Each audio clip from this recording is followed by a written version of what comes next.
एकछिन कति हतार गर्नुहुन्छ यार, कहाँ पुग्नु पर्ने हो र?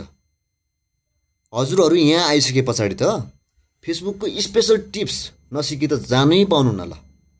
जेसुकै गर्नुहोस्, तपाईँहरूलाई लाग्न सक्छ नि होइन?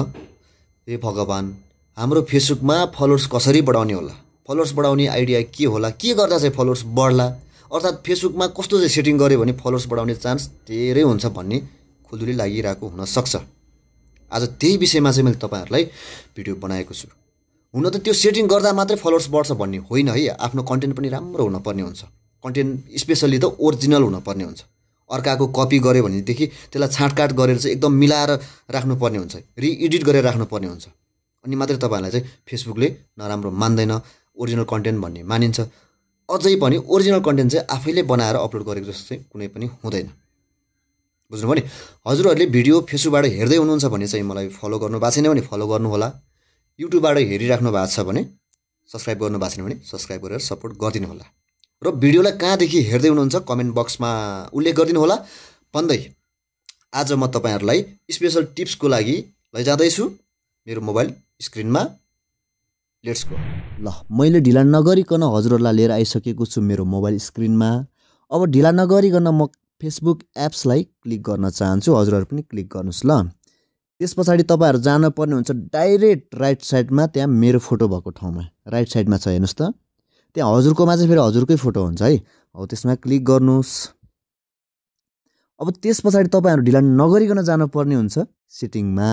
यहाँ माथि टपमा हेर्नुहोस् त, राइट साइडमै त्यो मेरो फोटोभन्दा अलिकति तल सर्च बारभन्दा लेफ्ट साइडमा टक्क छ त्यहाँ सेटिङको बक्स हेर्नुहोस् त।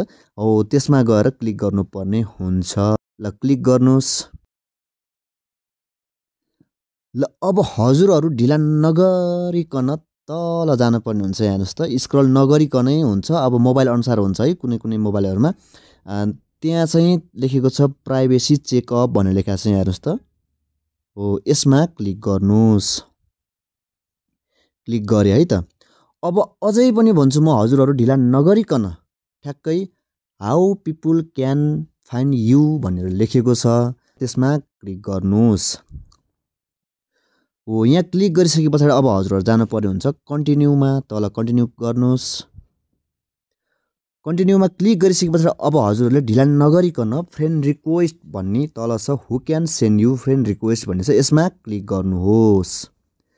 यसमा क्लिक गरिसकेपछि अब हजुरहरूले यहाँ बुझ्नुपर्ने कुरा चाहिँ के छ भने एभ्रीवान भनेको चाहिँ टोटल भयभरको मान्छेले हजुरलाई देखे पछाडि एड गर्न मिल्ने होइन, नभए चाहिँ नि खोजी पनि एड गर्न मिल्ने हुन्छ भनेदेखि फ्रेन्ड्स अफ फ्रेन्ड्स भनेको चाहिँ इक्जाम्पलको लागि एउटा पारीको भैरे नाम गरेको कुनै पनि व्यक्ति छ फेसबुकको, त्यसमा चाहिँ त्यो चाहिँ मसँग फ्रेन्ड छ अनि हजुरसँग पनि फ्रेन्ड बन्न पर्यो, अथवा हजुरलाई चाहिँ मैले एड गर्न पर्यो भने चाहिँ बिचमा चाहिँ म्युचुअल फ्रेन्ड मिल्ने फ्रेन्ड कोही छ भनेदेखि चाहिँ एड गर्न मिल्ने भयो, नत्र भने त्यसमा मिलेन है।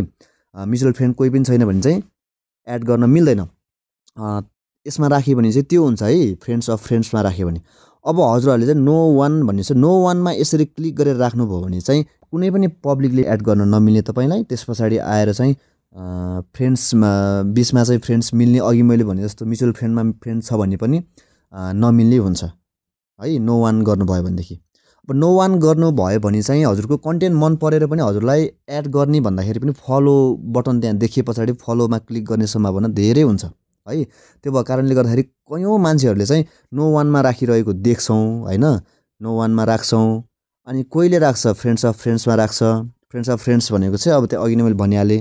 अब होइन, अब हामी एभ्री वानमै राख्छौँ, अब फलो पनि गर्न मिल्ने एड पनि गर्न मिल्ने भन्ने हुन्छ भने चाहिँ एभ्री वानमा राख्दा हुन्छ। होइन भने हजुरहरूले चाहिँ नो वानमा राखेर चाहिँ सेभ गर्नु, यसरी सेभ गर्नु भयो भने चाहिँ अनि नेक्स्ट गर्दै गएर चाहिँ त्यहाँ सेभ गर्नुभयो भने चाहिँ सबैभन्दा राम्रो हुन्छ। किनभने तपाईँको कन्टेन्टहरू एकदमै गुड छ, तपाईँको कन्टेन्टहरू एकदमै राम्रो छ भने चाहिँ हजुरलाई फलो ट्याक्क आउने हुन्छ। हजुरलाई एड गर्दैन, फलो बटन मात्रै हुन्छ। अनि फलो नगरी सुखै पाउँदैन तपाईँको कन्टेन्टले। उनीहरूलाई चाहिँ भुतुकै बनाएको छ भनेदेखि तपाईँलाई एड गर्न नमिले पनि फलो चाहिँ 100% गर्छ। यसरी नै हजुरले आफ्नो सेटिङ मिलाउनु भयो भनेदेखि फलोवर्स बढ्ने चान्स धेरै हुन्छ। यति मात्र नभएर मैले अगाडि पनि भनिसकेको छु, हजुरहरूले स्पेसल चाहिँ फलोवर्स बढाउनको लागि आफ्नो कन्टेन्ट पनि राम्रो हुनपर्छ होइन, सेटिङ पनि हुनपर्छ जस्तो लाग्छ। कन्टेन्ट राम्रो बनाउनु भयो भने धेरै राम्रो हुन्छ होइन। कपिराइट लाग्ने कन्टेन्टहरू त्यसबाट आएर चाहिँ नि अरूको चोरेको टाइपको कन्टेन्टहरू नबनाउनु होला, त्यो कुराहरू फेसबुकले मान्दैन होइन। फेसबुकको नियममा रहेर काम गर्नु होला हजुरहरूले, फेसबुकबाट धेरै राम्रो फाइदा पनि हुनेछ तपाईँहरूलाई। मैले चाहिँ नियम तोडेको कारणले गर्दाखेरि अथवा एउटा मिस्टेकली एउटा गल्तीको कारणले गर्दाखेरि मेरो फेसबुक अहिले तपाईँहरूले पनि मेरो भिडियोलाई लाइक अनि त्यहाँ कमेन्ट होइन मेरो भ्युजहरू हेर्न सक्नुहुन्छ, एकदमै कम गएको छ होइन, ग्रो हुन सकिरहेको अवस्था छैन। अलिकति ग्रो हुन्छ कि भन्ने एउटा धारणाले चाहिँ मैले तपाईँहरूको लागि चाहिँ एउटा जानकारीमूलक यो भिडियो बनाएको छु। भिडियो हेरिसके पछाडि प्रायः साथीहरूले चाहिँ लाइक कमेन्ट पनि गरिदिनुहुन्न, त्यो गाह्रो नमानिकन गरिदिनु होला भन्न चाहन्छु। र तपाईँलाई काम लाग्ने खालको भिडियो छ यदि यो भनेदेखि सेयर पनि गरिदिनु होला भन्न चाहन्छु। हस्त, नमस्कार।